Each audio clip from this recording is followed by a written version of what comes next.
जो security person साथ होते हैं ना पीसीबी की तरफ से, तो ये सारी जिम्मेदारी उसकी और टीम मैनेजमेंट की है, मैनेजर की। तो जो क्रिकेटर होएगा, जो फुटबॉलर होएगा, जो बड़ी गेम्स के बड़े प्लेयर हैं, तो इनके खिलाफ अगर एक्शन नहीं होगा तो फिर तो चंडीगढ़ नहीं खुलेगा, तवाइफ खान नहीं खुलेगा, बाजार हुसन ही सजेगा, फिर क्रिकेट का मैदान तो नहीं सजेगा।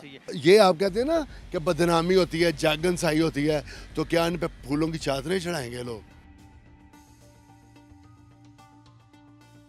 कि इन्होंने लड़की के साथ रेप किया और अभी तक हमें अंदर की खबर नहीं मिली। इसलिए आज हमारे साथ इसी टॉपिक पर बात करने के लिए मौजूद है senior sports journalist Ejaz Sheikh sahab. Sir, बहुत शुक्रिया आपके वक्त का।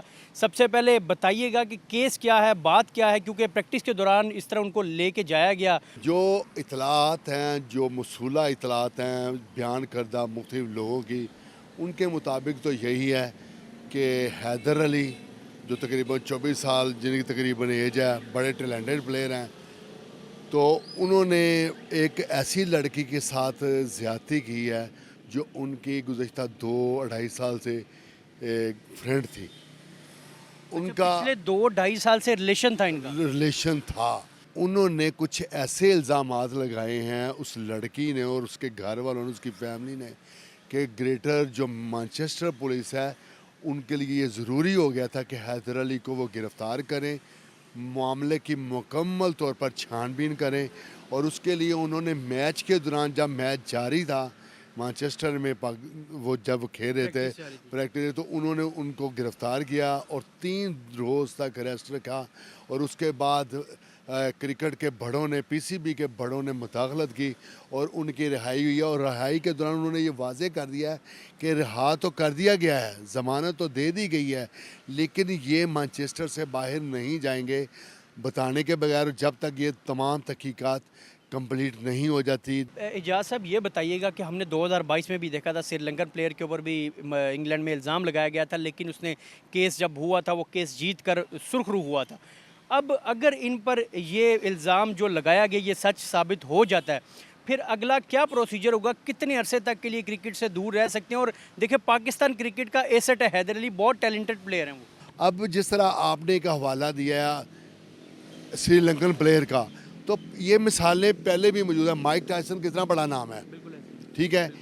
माइक टायसन पे भी इल्ज़ाम लगा था, फिर उसको जब प्रूव किया गर्लफ्रेंड ने, तो 10 साल तक उनको जेल भुगतना पड़ी और मुकाबलों से दूर होना पड़ा। एक इतना बड़ा नाम अगर सज़ा भुगत सकता, तो हैदर अली तो उनके मुकाबले में कुछ भी नहीं है। तो क्या पीसीबी के जो मॉनिटरिंग सेल है या पीसीबी के टीम के साथ जो मीडिया मैनेजर जाते हैं, उनके इल्म में ये बात नहीं थी? और हैदर अली, सुनने में ये है कि हैदर अली ने 2-3 रोज़ पहले वहाँ के कुछ लोगों से इस बात पर, इस टॉपिक पर गुफ्तगू भी की है कि इस तरह मुझे ब्लैकमेल किया जा रहा है, हालांकि मेरा इस चीज़ से कोई लिंक नहीं है। देखिए, आपने बड़ा अच्छा क्वेश्चन किया।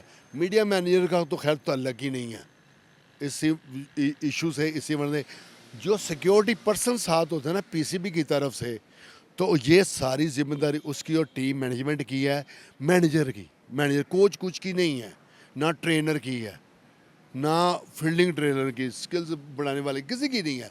सिर्फ टीम मैनेजर को पता होता है कि मैनेजमेंट कैसे चल रही है और सिक्योरिटी पर्सन को पता होना चाहिए। मैं अब तक के हालात के मुताबिक मैं ये कहता हूँ कि अगर उन पर ये इल्ज़ाम भी है तो ये भी नहीं लगना चाहिए था। मेरा ख्याल है कि अगर ये सच साबित हो जाता तो इसको कड़ी से कड़ी सजाई मिलेगी। मेरे कहने पे नहीं मिलेगी, कोड ऑफ कंडक्ट है ये। या सब पीसीबी ने आर्जी तौर पर मुअत्तल कर दिया हैदर अली को। आपने अभी ये कहा कि इल्ज़ामात लगे हैं, अभी साबित नहीं हुआ, तो क्या आप नहीं समझते कि जब तक जुर्म साबित ना हो उस वक्त इसको भी मुअत्तल नहीं करना चाहिए था? क्योंकि जो बड़े बड़े आउटलेट प्लेटफॉर्म्स हैं, फॉक्स क्रिकेट है ऑस्ट्रेलिया का जिसके पास राइट्स हैं, फिर इंडिया के जो बड़े बड़े आउटलेट प्लेटफॉर्म्स हैं, उन सब ने ये सुपर लीड लगाई कि पाकिस्तानी क्रिकेटर को गिरफ्तार कर लिया गया। 2010 में भी एक स्कैंडल बना था, तब भी हमारे मुल्क की बदनामी हुई थी, और अब ये फिर ये ऐसा इल्ज़ाम लगा। तो आप नहीं समझते कि अभी मुअत्तल नहीं करना चाहिए था, ताकि जो इंटरनेशनल मीडिया उनको वो चीज़ ना मिलती जो वो चाह रहे हैं? ये जो आपने क्वेश्चन किया है ना, मैं इस पर कोई तबसरा नहीं करूँगा। ये इसलिए नहीं करूँगा कि आपने अच्छा क्वेश्चन नहीं किया, मैं समझता हूँ। अब मोहसिन नकवी जैसा बंदा उधर ऊपर बैठा हो, पूरी मैनेजमेंट बैठी हो और उनके लायज़ के मशवरा भी किया हो उन्होंने, और उनको हक़ाइक़ का भी पता हो, तो उनको मुअत्तल नहीं करेंगे। मुअत्तली तो फर्स्ट स्टेप है ना, अभी उसको सज़ा तो नहीं सुनाई गई। मुअत्तल करना तो फौरी तौर पे ज़रूरी होता है। यही हमारे क्रिकेटर कहते थे, जब इजाज़ भट्ट सब कहते थे मरहूम के बताएं आपने ऐसा किया, तो वो कहते थे सलमान भट्ट, मोहम्मद आमिर और मोहम्मद आसिफ कहते थे हमने तो किया ही कुछ नहीं। वो तो कुरान पे हलफ देने के लिए भी तैयार थे, हलफ भी दिया, सारा कुछ किया।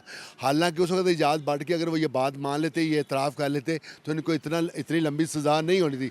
तो जो क्रिकेटर होएगा, जो फुटबॉलर होएगा, जो बड़ी गेम्स के बड़े प्लेयर हैं, तो इनके खिलाफ अगर एक्शन नहीं होगा तो फिर तो चंडी खान नहीं खुलेगा, तवाइफ खान नहीं खुलेगा, बाजार हुसन ही सजेगा, फिर क्रिकेट का मैदान तो नहीं सजेगा। जो हमारा हमसाया ममालिक भारत है वो तो एक खबर को बढ़ा चढ़ा कर पेश करता है, तो क्या समझते हैं इनके खिलाफ कोई ऐसा जो है वो रूल बनाना चाहिए, ऐसी प्राइवेसी होनी चाहिए ताकि कोई भी प्लेयर कोई भी ऐसी हरकत करने की कोशिश भी करे तो पीसीबी को पता चले और फौरी उसको जो है वो मुअत्तल कर दें, या जो भी लायामल हो वो उस पर जो है वो इम्प्लीमेंट करें। देखिए अब्बासी साहब, रूल्स भी हैं, रेगुलेशन भी हैं, सिक्योरिटी पर्सन भी साथ होता है। जब कोई इस तरह के अमल में मुलविस पाया जाता है, कोई बुरे अमल में, तो फिर उसको सज़ा भी मिलती है। माजी में ये रिकॉर्ड भरे पड़े हैं। अगर आप की नज़र से आप चेक करें, ये 3 क्रिकेटर्स ही नहीं हैं, माजी में भी कई क्रिकेटर्स हैं जिन्होंने फिक्सिंग की, उनके खिलाफ एक्शन हुआ। कोई अगर समंदर किनारे चर्स पीता था, उनके खिलाफ एक्शन हुआ। ये ये एक्शन पाकिस्तानी क्रिकेटर ये और ये आप कहते हैं ना कि बदनामी होती है, जागनसाई होती है, तो क्या इन पे फूलों की चादरें चढ़ाएंगे लोग? उसका मुल्क और उसके जो अगेंस्ट लोग हैं वो तो उसको उछालेंगे, क्योंकि ये रूल्स रेगुलेशन के, ये गेम के स्पिरिट के ख़िलाफ़ है। गेम स्पिरिट ये इस बात की इजाज़त नहीं देती कि आप ऐसा काम करो जो कायदे ज़वाबित से हट कर हो और जिसमें अय्याशी झलक रही हो। आपने अगर ऐसा काम करना है तो आपको बेशुमार मौके मिलते हैं, अव्वल तो करना ही नहीं चाहिए। तो कुछ ज़रूरी है कि आप आउट ऑफ कंट्री गए हो, आप पे बैज लगा हुआ है, सब्ज़ लाली परचम लगा हुआ है, आप पूरी कौम की नुमाइंदगी कर रहे हो और आप पकड़े जा रहे हो। हैदर अली साहब, हैदर अली साहब को सोचना चाहिए था, जब माजी के जिस तरह क्रिकेटर, उन्होंने सोचा क्या ये लोग उनसे भी सबक नहीं लेते। आप ये ना कहें कि क्रिकेट बोर्ड इनको सिखाता नहीं है, इनके इल्म में नहीं होता। ये क्रिकेटर इतने समझदार हैं, इतने समझदार हैं, मेरा ख्याल है कि शायद ही कोई और किसी कम्युनिटी के कोई बंदे समझदार हों। कितने कितने अच्छे क्रिकेटर हैं जिन्होंने कितना नाम पूरी दुनिया में रोशन किया है, और उनको मशाल राह बनाएं, उनको मशाल राह बनाएं। अच्छा, अगर बुराई से आप ज़्यादा सीखते हो, किसी ने बुराई की है आपके नोटिस में, तो आपने उससे बचना है, तो आप उससे बचने के लिए कोशिश करें, अमल करें उसमें। ये थोड़ा कि आप इंग्लैंड चले गए हो या ऑस्ट्रेलिया चले गए तो आपको खुल खेलने का मौका मिल गया। आप पाकिस्तान, आपको किसी ने ये इख्तियार नहीं दिया कि आप खुल खेलें और ऐसा खेल खेलें जिससे पाकिस्तान की बदनामी हो, पाकिस्तानी कौम पे धब्बा लगे। इसको नहीं करना। अगर ये गिल्टी है तो क्रिकेट बोर्ड, उम्मीद है पूरी कौम को उम्मीद है, सिर्फ मुझे अकेले को नहीं, इसको कड़ी सज़ा मिलेगी और सज़ा मिलनी चाहिए। ऐसी सज़ा मिलनी चाहिए जो आने वाले जो नए लोग हैं उनके लिए ये इबरत का निशान बन जाए। बहुत शुक्रिया एजाज साहब, सीनियर स्पोर्ट्स जर्नलिस्ट हमारे साथ मौजूद थे और उनकी गुफ्तगू आपने सुनी और किस तरह से अंदर की बातें भी, उन्होंने अंदर की खबरें भी शेयर की, साथ ही साथ पीसीबी के जो लॉ हैं, जो आईसीसी के लॉ हैं, जो प्लेयर्स पर इम्प्लीमेंट होते हैं उसके बारे में बताया। अगली वीडियो तक के लिए मुझे दें इजाज़त, मुलाकात होगी। अल्लाह हाफिज़।